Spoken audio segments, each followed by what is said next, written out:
Hi guys, welcome back to my channel rainbow Sandhya. सबसे पहले तो आप सभी को शिवरात्रि की हार्दिक शुभकामनाएं। मुझे नहीं पता कि ये वीडियो किसने मैनिफेस्ट किया है, किसके सवालों का जवाब है ये वीडियो, क्योंकि मुझे 10-15 दिनों से बहुत ही स्ट्रांगली फीलिंग आ रही थी कि मैं इस टॉपिक पे वीडियो बनाऊं। इस टॉपिक पे मुझे वीडियो बनाने की ज़रूरत इसलिए पड़ी क्योंकि ना मैंने बहुत सारे लोगों को ये कहते हुए सुना है कि हमने शिव जी की इतनी भक्ति की, बहुत कुछ किया, शिव जी के लिए व्रत रखे, पर हमें ऐसा जीवन साथी मिला, या फिर हमें मनपसंद जीवन साथी नहीं मिला, या फिर हमारी शादी डिले हो रही है, हमारी जीवन साथी मिल नहीं रहा है हमें। तो जिन भी लोगों का ये सवाल है, जिनको लगता है कि मेरी शादी में डिले क्यों हो रहा है, या फिर जिनकी शादी हो गई है, उनका सवाल है कि सब कुछ तो किया लेकिन ऐसा जीवन साथी क्यों दिया शिव जी ने फिर?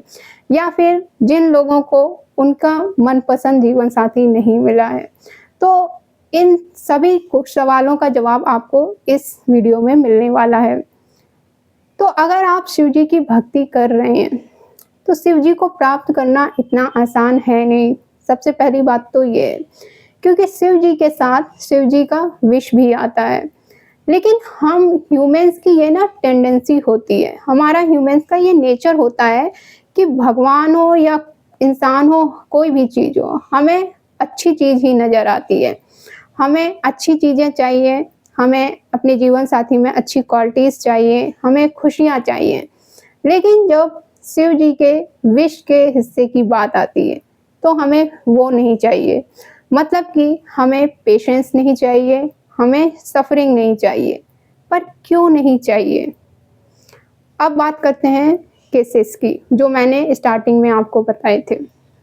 आपको शिव जी जैसी लव स्टोरी चाहिए, लेकिन आप में पेशेंस नहीं है।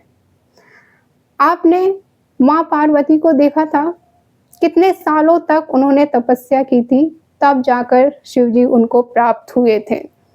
सालों तो छोड़ो, कितने जन्म लिए थे उन्होंने, तब जाके शिव जी उनको प्राप्त हुए थे। लेकिन आज के टाइम में क्या हो रहा है, आप देख रहे हैं ना। प्रॉब्लम तो उनकी लव स्टोरी में भी आई थी, उनकी प्रेम कहानी में भी आई थी, शिव शक्ति की प्रेम कहानी में भी। लेकिन माँ पार्वती ने उनको कितने सुंदर तरीके से हैंडल किया था। उन्होंने क्या बोला था कि शिव नहीं तो कोई नहीं। पर आज के टाइम में क्या हो रहा है, ये नहीं तो वो सही, वो नहीं तो कोई और सही। और आपको लव स्टोरी चाहिए, लेकिन लव स्टोरी में आने वाली जो प्रॉब्लम्स हैं, उनके लिए आप रेडी नहीं हो। उनके लिए आप शिव जी को दोष दे रहे हो। अरे उन्होंने तो खुद आपको इतना बड़ा उदाहरण दे रखा है अपनी पूरी जीवन का, तो आप उनसे ये प्रेरणा भी तो लो। उसके बाद आप इंतज़ार कर रहे हो अपने जीवन साथी का। जो लोग मैनिफेस्ट कर रहे हैं मैरिज, डिले हो रही है। अब आपने शिव जी से मांगा है कि मुझे शिव जी जैसा जीवन साथी चाहिए। तो अगर शिव जी जैसा जीवन साथी चाहिए, तो आपको शक्ति जैसा भी तो बनना पड़ेगा ना। या फिर आप शक्ति चाहते हो, तो फिर आपको शिव जी जैसा भी तो बनना पड़ेगा ना। उसके लिए आपको पेशेंस रखना पड़ेगा। आपने शिव जी को बोला है कि मुझे शिव जी जैसा जीवन साथी चाहिए, शक्ति जैसी जीवन साथी चाहिए। तो उसके लिए टाइम तो लगेगा ना, धैर्य तो आपको रखना पड़ेगा ना। लेकिन आप में वो है नहीं, तो कैसे होगा? अब बात करते हैं जिन लोगों की शादी हो गई है। ये मैंने बहुत लोगों से सुना है कि मैंने 16 सोमवार के व्रत किए, ये किया, वो किया, फिर भी ऐसा पति मिला। आपने सिर्फ शिव जी की अच्छाइयाँ देखी, शिव जी जैसा पति मांगा, लेकिन क्या आप शिव जी के गुस्से से वाकिफ नहीं थे? शिव जी का गुस्सा नहीं देखा था आपने? शिव शक्ति पूरी दुनिया में कोई नहीं था जो उनके गुस्से को कंट्रोल कर सके। केवल शिव शक्ति ही थे जो एक दूसरे के गुस्से को, एक दूसरे को कंट्रोल कर पाते थे, कितनी भी बड़ी सिचुएशन हो।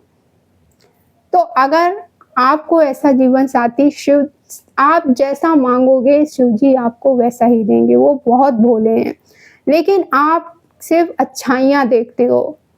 आपके जीवन साथी में अगर शिव जी जैसा गुस्सा है, तो आप उसको हैंडल नहीं कर पा रहे हो। फिर आपको लगता है कि नहीं, ये नहीं माँगा था मैंने, क्यों नहीं माँगा था? आप जब कोई एक चीज़ माँग रहे हो, आपको मम्मी के हाथ का खाना चाहिए, तो मम्मी के हाथ का खाना चाहिए आपको, तो उसमें मम्मी नमक, मिर्च सब कुछ अपने हिसाब से डालेंगी ना, वो उनकी रेसिपी तैयार होगी ना। तो ऐसे ही जब आप शिव जी से अपने लिए माँग रहे हो जीवन साथी, तो उसमें अच्छाइयाँ और बुराइयाँ हर एक चीज़ होगी, लेकिन आपको सिर्फ़ अच्छाइयाँ चाहिए। जीवन साथी की बुराइयाँ आप हैंडल नहीं कर पा रहे हो, उसके लिए आप शिव जी को दोष दे रहे हो कि ऐसा तो मैंने माँगा ही नहीं था, फालतू में मैंने इतने व्रत किए। शिव जी ने आपको वही दिया है जो आपने माँगा था। Please try to understand.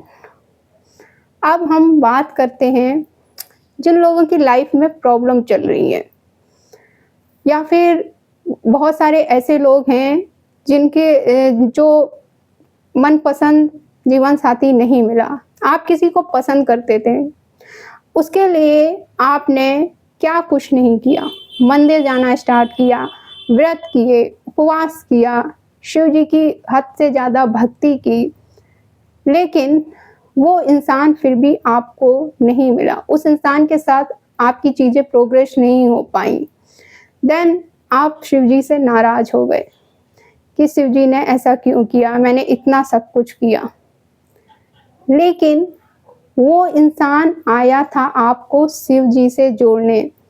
उस इंसान के आपकी लाइफ में आने से पहले आपने कभी भक्ति नहीं की थी।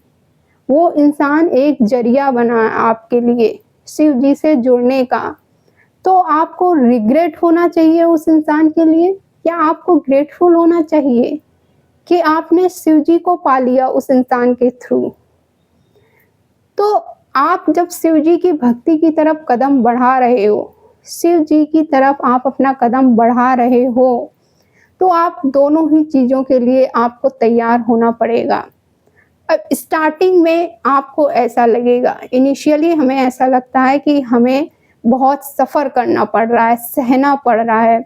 लेकिन जैसे-जैसे आपकी स्पिरिचुअल अवेकनिंग होती जाती है, आपकी सोल ग्रोथ होती जाती है, तो इन सब चीज़ों से ना आपको फ़र्क पड़ना बंद हो जाता है, अनबॉदर्ड हो जाते हो आप।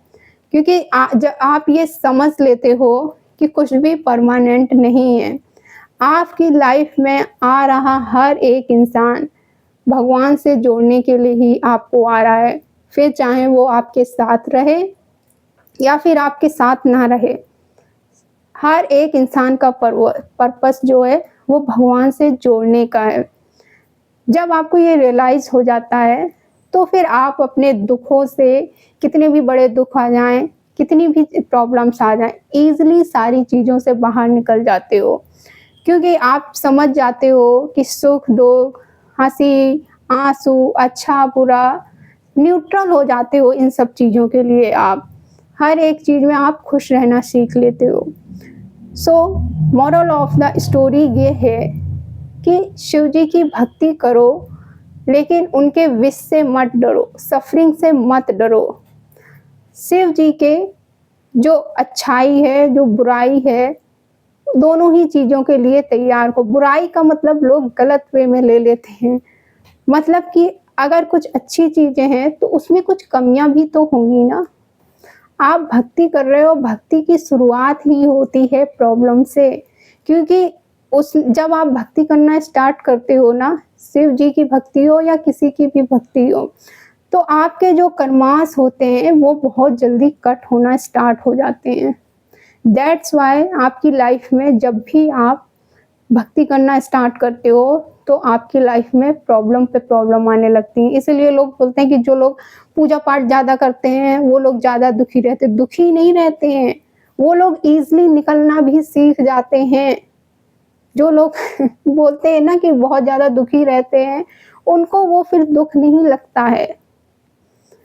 सो आई होप मैंने आपको जो समझाने की कोशिश की है, वो आप लोगों को समझ में आया होगा। And thank you for watching this video. Happy Shivratri.